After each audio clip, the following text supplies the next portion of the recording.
Coach, when a team like that comes in and they're playing well, and your guys finally get it going in the half, they kind of go on another run. What do you say to a young group of guys like that? Well, the first thing is this was St. Joe's again, where we couldn't stay in front of the ball. And you can scheme and do all this stuff, but when they're doing, you get a lead and they go and do an and-one layup on a straight line drive, it's hard. So we got time in between games, and we got to keep working on the importance of staying in front of your man and make him score through your chest. We just keep opening up the hips, and they're shoot layups. Difference between this and St. Joe's, we made shots. So we were able to keep the game, and that's why I keep coming back to, there are games you're not gonna make shots. You gotta rebound and defend. You can't, like, the thing that bothered me to start the game, I understand our starting point guard was out, okay? But we didn't play the same way. We held the ball, everybody's trying to make a play. So now you say, well, why didn't you get off more threes? Because everybody who caught it held it. Instead of pass it just to pass it, drive the lane, they help you kick it out, it's an open three. We had to get threes where I had to run a play to get a three. That's not who we are. I mean, there was a play where there was a guy straight ahead, our best three-point shooter, and I had a guy try to throw a cross-court bounce pass. And that guy was standing right there with no one on it. Literally, the only guy between him, it was just, but there were other plays the same way. They deserved to win the game. They did.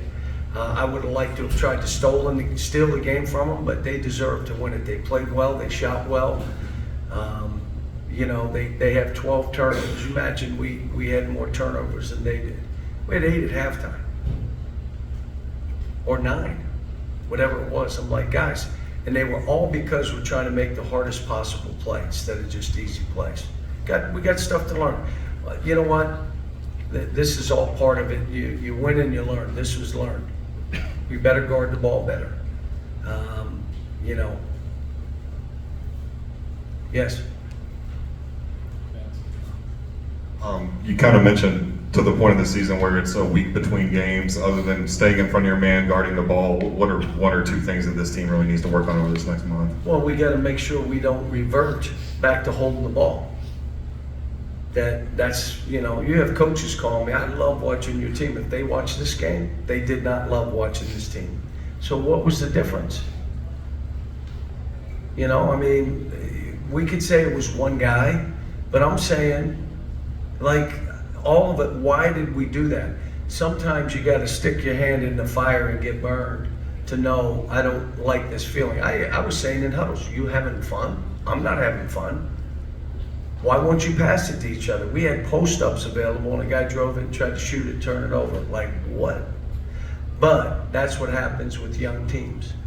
And like rebounding, there were 3 plays. Again, it's our game. Guy shoots a ball, and we don't block out. We turn and run to the rim, and it bounces over the guy's head and 1.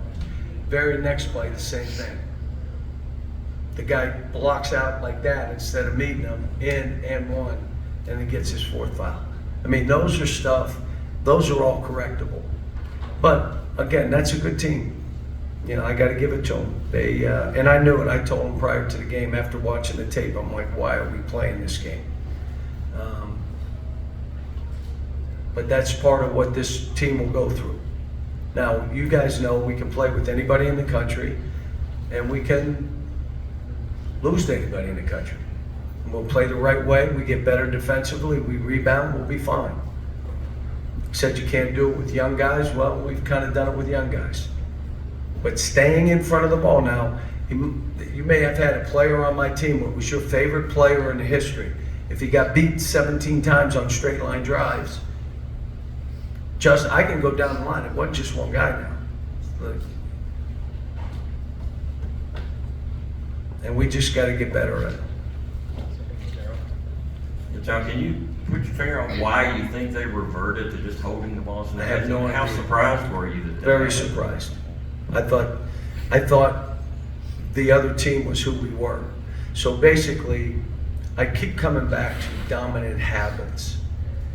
If your dominant habit is when a shot goes up to run to the rim, that's your dominant habit. I'm trying to get them to create a shot goes up, you go find somebody to block out. It's not a dominant habit right now. Passing just to pass is not a dominant habit. It isn't. Now they've been doing it and we've been training it, but the dominant habit is what you saw today. I'm gonna make my play. It's hard to play basketball that way. And we don't have to because we got skilled guys.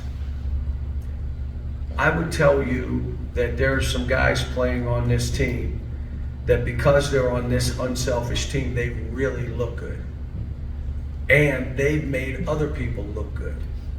What you saw today, you could say so-and-so was okay, and we can go right down the line.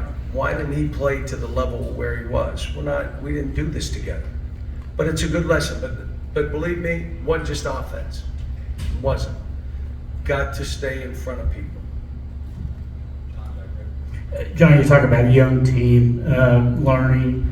Obviously, 22-point win the other night over a top 10 team. Everybody's patting them on the back. Was that an education, something they had to learn today, or do you think they were ready to play? You'd have to ask them that. All I know is we didn't play the way we've been playing. How did we stay in front of Miami? Was there, it's not that important, and then all of a sudden you give the other team beer muscles. Now all of a sudden they're driving like crazy because you chose not to think that was important.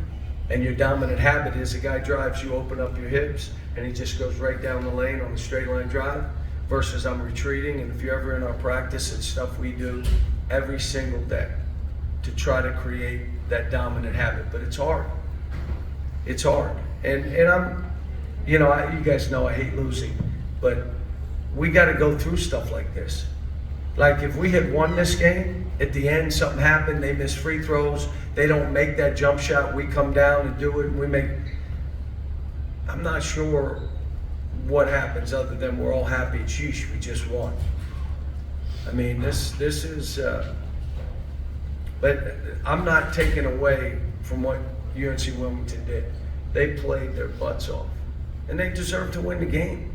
The way they played and, the shots they made, I mean, and they were big shots. When they needed to make a shot, they did. When we needed to make a shot, we didn't. We just didn't. Coach, we did see Aaron Bradshaw for the first time tonight. You kind of been bitten by the injury bug, the big, now DJ. What'd you think of the way Aaron played, and is there an update on DJ? First time out, for him, I think he was probably plus a bunch. I don't know exactly. You'd have to look. What was it? 11. Plus 11 in the game. We lose by this, so obviously that says he did okay. He's still not in the flow of the stuff yet, but he did some good stuff. That's a good start for him. And I have no news on DJ at all. Thank you.